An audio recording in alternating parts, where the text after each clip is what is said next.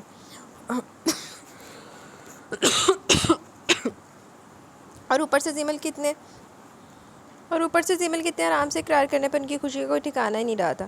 جازل اور زیمل نے پلان کے مطابق اپنے گھر والوں سے رخصتی مشن کے کمپلیٹ ہونے تک ملتوی کرنے کا وعدہ لیا تھا، جس پر نہ چاہتے ہوئے بھی بڑوں کو ان کی بات ماننی پڑی تھی، لیکن اپنی بھی ایک بات منوا کر ہی رہے تھے، جس کے مطابق نکاح ایک ہفتے کے اندر کرنے کا کہا تھا۔ ارتضیٰ کو بھی جازل سب کچھ بتا چکا تھا، اس لیے وہ بھی وہاں موجود تھا۔ اپنی ٹیم ممبرز کے اچانک کی شادیوں کا سیزن شروع کرنے پر کافی جھنجھلاہٹ کا شکار بھی تھا۔ اس کے مشورے کے مطابق ارحم کے نکاح کے ساتھ ساتھ زیمل اور جازل کا نکاح ایک ہی جگہ پر ہونا طے پایا تھا۔ واقعی انہوں نے تو بیاہ سیزن ہی شروع کر لیا۔ یہ سب اتنی جلدی 2 دنوں کے اندر ہوا تھا کہ زیمل ماروش کو کچھ بتا ہی نہ پائی، اور آج تیسرے دن ماروش کے آگے اس کی پیشی لگی ہوئی تھی، جس میں ارحم کو بھی اس نے ساتھ گھسیٹ لیا تھا۔ ارحم، تمہیں یہاں معاملہ سنوارنے کے لیے بلایا ہے، مزید خراب کرنے کے لیے نہیں۔ زیمل نے ارحم کو تنبیہ کرتے آنکھیں نکالی۔ تم دونوں کو میرا گھر ہی میرا لڑائی کرنے کا؟ اٹھو نکلو یہاں سے، مجھے کوئی بات نہیں کرنی تم دونوں سے۔ ماروش ان کے نان سیریس ایٹیٹیوڈ پر مزید تپی۔ ماہی سوری نا یار، معاف کر دو، تمہاری ہر سزا ماننے کو تیار ہوں، پر پلیز ناراض تو مت ہونا، پرسوں میرا نکاح ہے، پلیز۔ زیمل کان پکڑے معصوم سی صورت بنائے رخ موڑے کھڑی ماروش کے سامنے آئی۔ اور ماروش، میرا اتنی جلدی شادی کرنے کا ریزن تو پتہ ہے نا تمہیں، یہ بھی مشن کا ایک حصہ ہے۔ ارحم نے بھی ماروش کے سامنے آتے کان پکڑے، کیونکہ غلطی تو واقعی دونوں نے کی تھی۔ ماہی، تم بھی بے شک ہمارے ساتھ ایسا ہی کرنا، بلکہ تم تو نکاح کرنے کے بعد بتانا ہمیں، ہم کچھ نہیں بولیں گے، پلیز نہ راضی ہو جو۔ زیمل اسے منانے کے چکر میں جو دماغ میں آ رہا تھا بولی جا رہی تھی۔ جب اس کی بات سنتے ماروش ایک پل کے لیے سٹ پٹائی۔ اس کا نکاح تو ہو بھی چکا تھا، اور اس نے زیمل اور ارحم کو ابھی تک اس بارے میں کچھ نہیں بتایا تھا، اس لیے وہ اب کچھ نرم پڑی تھی۔ بس کرو تم لوگ اپنے ڈرامے، معاف کیا میں نے دونوں کو، جاؤ کیا یاد کرو گے۔ ماروش کی بات سنتے ہی زیمل نے خوشی سے اس کے گال چومتے سے کس کر کے جپھی ڈالی تھی۔ ویسے ایک بات مجھے ابھی بھی کھٹک رہی ہے، زیمل، کل تک تو تم میجر جازل کی شکل دیکھنے کو بھی تیار نہیں تھی، یہ اچانک ہوا کیا تمہیں؟ ایک رات کے اندر محبت کیسے ہوگی تمہیں؟ ماروش اپنی دوست کی رگ رگ سے واقف تھی، اس لیے اس کی من گھڑت کہانی پر کسی صورت یقین نہیں کر پا رہی تھی۔ ماہی، محبت تو ایک بے اختیاری عمل ہے، اس کے لیے تو ایک لمحہ چاہیے ہوتا ہے، کبھی بھی کسی بھی وقت ہو سکتی ہے، مجھے بھی ہوگی۔ زیمل نے بہت مشکل سے لفظوں کا چناؤ کرتے ماروش کو یقین دلانا چاہا۔ بس زیادہ فلاسفر بننے کی ضرورت نہیں ہے۔ ماروش کو اس کی بات پر یقین تو ابھی بھی نہیں آیا تھا، لیکن کچھ سوچتے خاموش ہو گئی تھی، کیونکہ زیمل جس بھی وجہ سے راضی ہوئی تھی، مگر جازل جیسے سلجھے ہوئے انسان کے ساتھ اپنی دوست کا نصیب جڑنے پر بہت دل سے بہت خوش تھی۔ ویسے ماروش کا تو وہ صاحب ہویا کہ اپنے مقصد نہیں انہیں کیتا کہ بعد وچ میں نے بھی گل لیڑی بھی نہیں پی سکتی ہے، تو میں سوارا تو نیواں دا لے لا۔ ماشاء اللہ، تم دونوں کتنی خوبصورت لگ رہی ہو، آج تو میجر جازل اور کیپٹن ارحم گئے کام سے۔ ماروش نے محبت سے اپنے سامنے دلہن کے روپ میں موجود زیمل اور رحاب کی طرف دیکھا، جو نکاح کی دلہنیں بنی غضب ٹھا رہی تھی۔ گولڈن لہکے میں ریڈ ڈارک میک اپ نے رحاب کے دلکش نقوش کی تراش میں مزید اضافہ کیا تھا۔ پور سجی وہ آنے والے لمحات کا سوچ پاگل ہو رہی تھی۔ اتنا بھاری لباس اور زیورات اس نے پہلی بار پہنے تھے، اس لیے وہ بہت زیادہ انکمفرٹیبل فیل کر رہی تھی، اور مسلسل سوچ اور ٹینشن کی وجہ سے ہلکا ہلکا فیور بھی محسوس ہو رہا تھا۔ اپنی لائف کے اتنے اہم موقع پر اپنے پیارے بھائی کی کمی اسے شدت سے محسوس ہو رہی تھی، چاہے اس رشتے کی بنیاد کیسی بھی تھی۔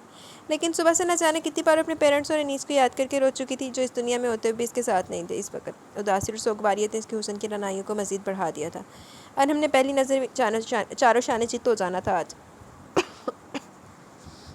ماہی یار، یہ کیا یاد دلا دیا تم لوگوں نے میرے اوپر، میرا دم گھٹ رہا ہے اس سب میں، پتہ نہیں یہ مولوی صاحب کہاں رہ گئے۔